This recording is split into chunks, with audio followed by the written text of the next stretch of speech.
Welcome back to Ghost Pirate Entertainment. I'm your host, Kanan Becker, and today we do another deep dive into Amazon Prime.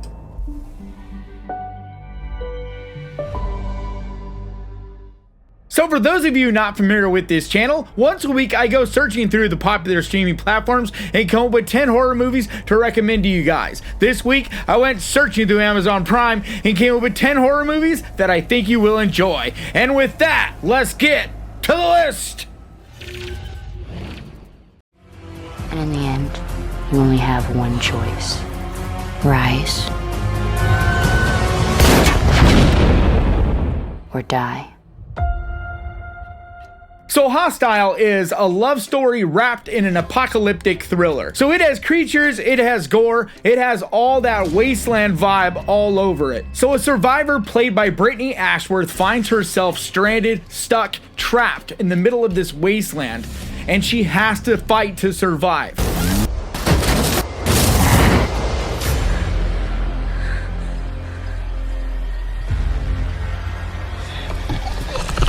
So while she's in the middle of this survival situation, it goes into these flashbacks and shows her life, shows how she got there, and roughly how the world got into this situation. So this isn't a movie that's going to win any Academy Awards, but I think Brittany Ashworth does a great job in this movie. It has a very small cast played by just a couple different figures, and you could tell it has a very limited budget.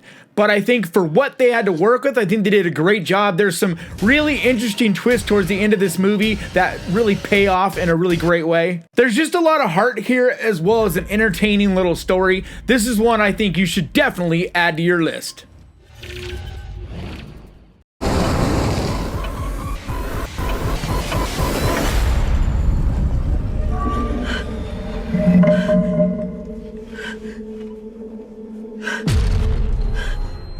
Wow, this movie is gnarly. So Meander is a story about this woman who wakes up and finds herself trapped inside this series of tunnels.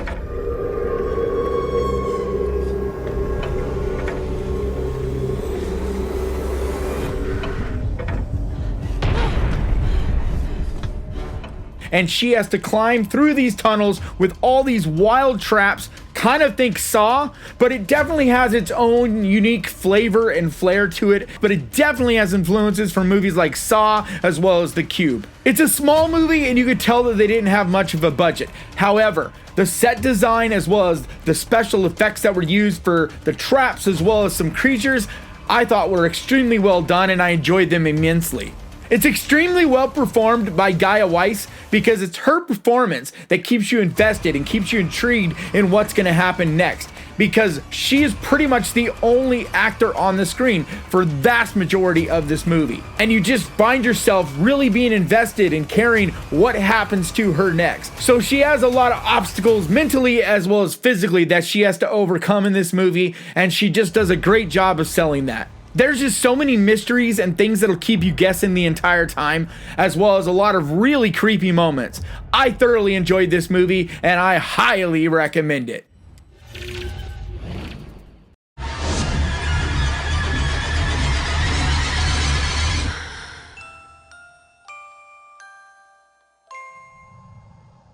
So Teeth is the first part of my double feature weekend, and it really surprised me. This movie was very different than what I was expecting. So don't get me wrong, this movie is silly and campy and funny in a lot of different ways, but it also had some more serious things to say than what I was expecting, because I was going into this expecting a total just silly, weird thing because of the overall concept. So this movie's about a teen girl who is the leader of a devout Christian chastity club. So the story starts out as a coming of age movie, something that just feels familiar, like something you might have seen before. But then it takes a dramatic turn when this boy forces himself on her. Not to give away the main twist of this movie, but let's just say he doesn't get far and things get gory, wild, over the top from that point forward. There's something inside of me that's lethal.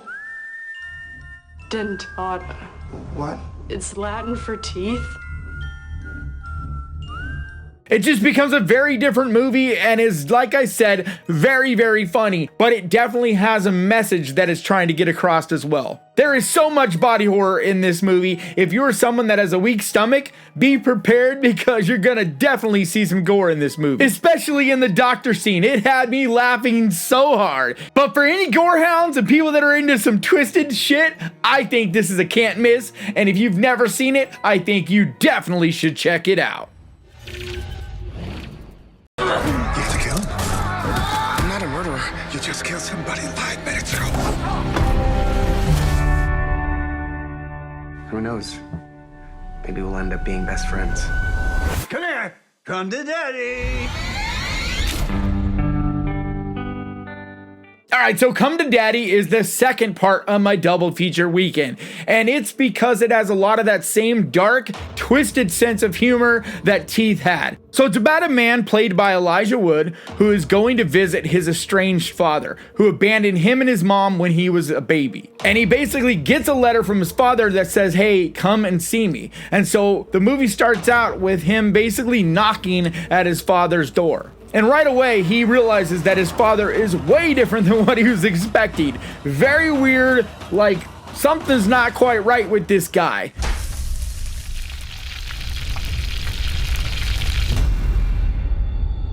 Mom, hey, it's Dad. He's not how I imagined him. And from there, it takes some major twists and turns and leaves you just really wondering what is going on. So Elijah Wood is fantastic in this movie. He's very different than anything I've seen him in before. The character that he plays in this is very over the top, very strange. Just everyone in this movie has so much flair and personality. They're just a blast on screen. This movie's violent and gory and wild and just so much fun. This movie is just so entertaining and one that I think you should definitely check out. She was right. I am dangerous.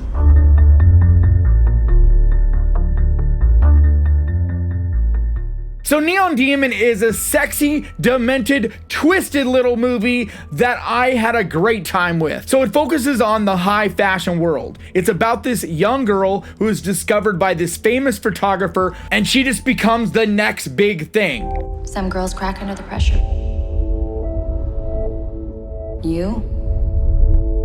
You're going to be great. It starts out pretty slow with very little signs of how twisted and dark this movie will become. But in the second half of this movie gets so twisted and so perverse. Everything from lesbian necrophilia to cannibalism. This movie absolutely goes off the deep end. It also has lots of nudity as well as tons of gore. It's a high fashion, art house, stylish little horror movie that I think is definitely worth checking out. What is your job? To keep you alive. Then open the goddamn door!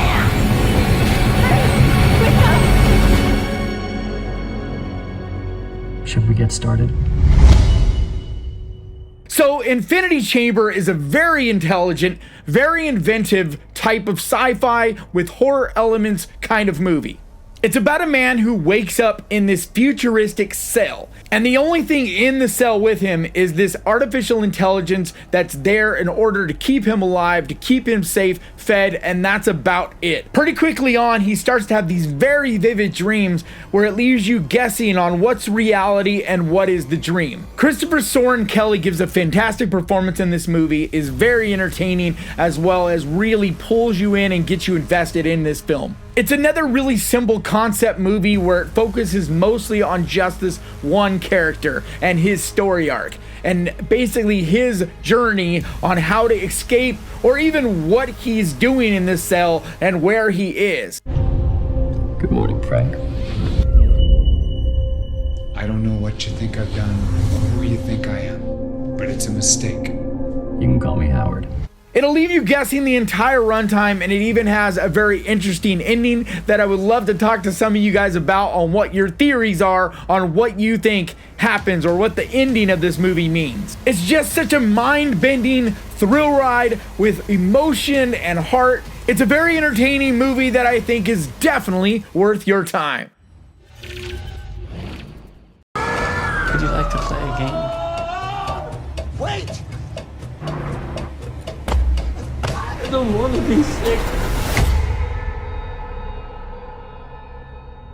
So My Heart Can't Beat Unless You Tell It To is a very dark, very sad, lonely, disturbing kind of film. But it's such a well-performed, well-done movie, especially by Owen Campbell. His performance is just amazing in this movie, and one that I'm really surprised I haven't heard more people talk about. I really hope to see his name in bigger projects going forward, because this guy is definitely an up-and-comer. So it's about a woman and her brother who are taking care of their younger brother who has an illness. And this illness causes him to not be able to go outside, as well as he needs human blood regularly in order to survive. So in order to keep their brother alive and keep him healthy, they start killing people.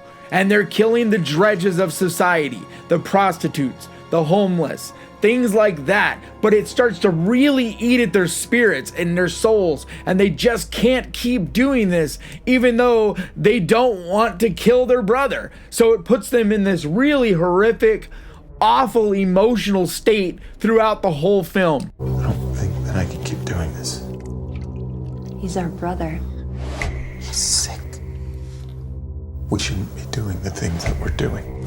This movie just gets more and more dramatic and upsetting as it unfolds. It's just such a powerfully done movie. This is a film not for the faint of heart, but for anyone who truly enjoys the art of film. This is the type of movie that you will appreciate, and that's why I enjoyed it. But I'm warning you, it's not a fun movie by any means, which is not really what I normally recommend, but because this is so well done, I think it's worth your time.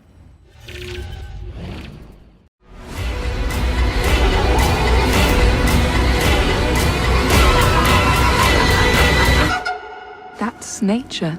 That's just the way things are. So Vivarium is such an uncomfortable, strange sort of movie.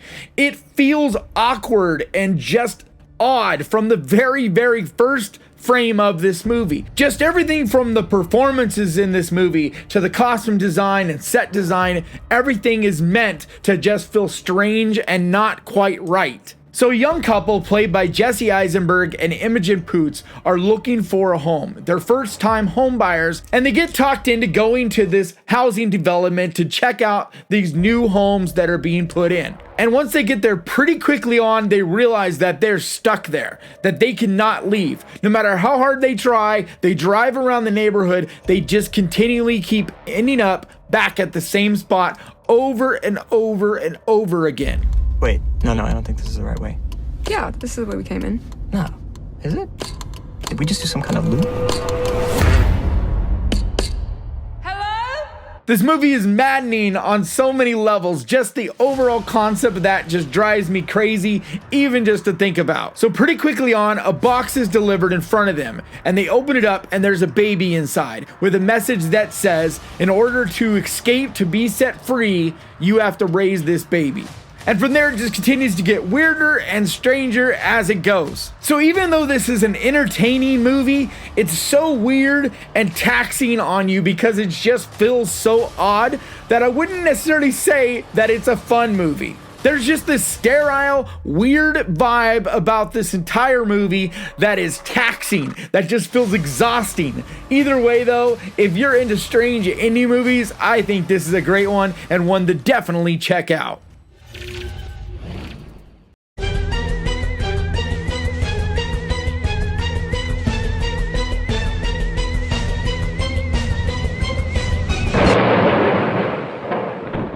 Murder Party is just such a gory, good time kind of movie. So this is another movie with a very dark sense of humor, but I thought it was so much fun. So it's about this socially awkward, lonely guy who works as a meter maid, and he is invited to this Halloween party. And right away it gets strange when the guy makes his costume a suit of armor out of cardboard, and it's just hilarious looking. So soon after arriving at the party, he realizes that it's a trap and that he's being held against his will. And he's being held by these deranged art students who have this idea of murdering someone on camera as an art project. Invitation said murder party. If some jackass is dumb enough to come here, then he deserves to die.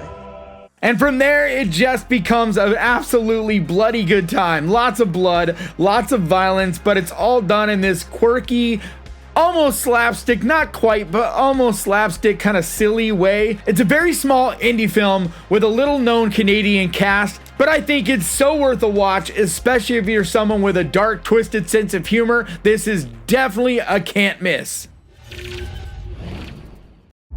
Close your eyes and count to 5. When you open them again, whatever you saw or heard will be gone.